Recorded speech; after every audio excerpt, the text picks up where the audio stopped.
pansit habahab na nagkakahalaga ng 15 piso at siopaw na 25 hanggang 35 piso.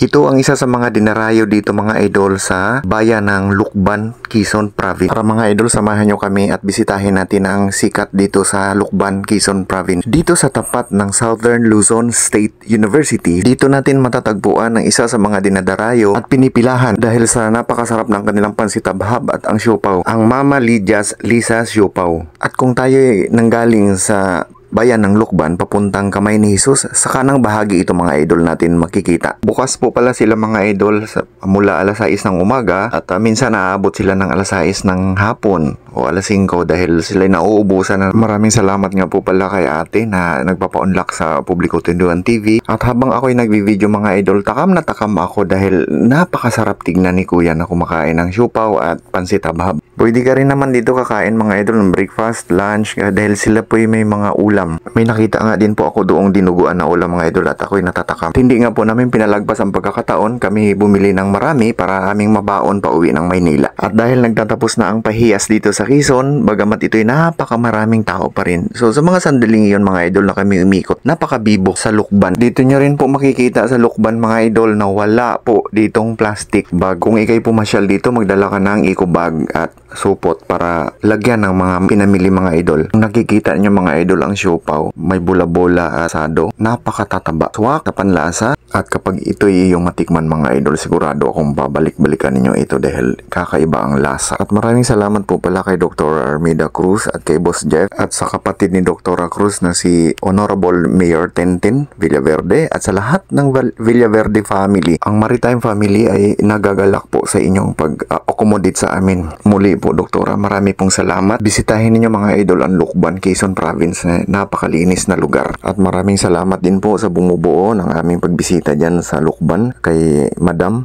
Hindi ko na-mention. Maraming salamat po sa inyo. Mapapanood po ang video soon sa lugar na kung saan kami naroon. Marami pong salamat.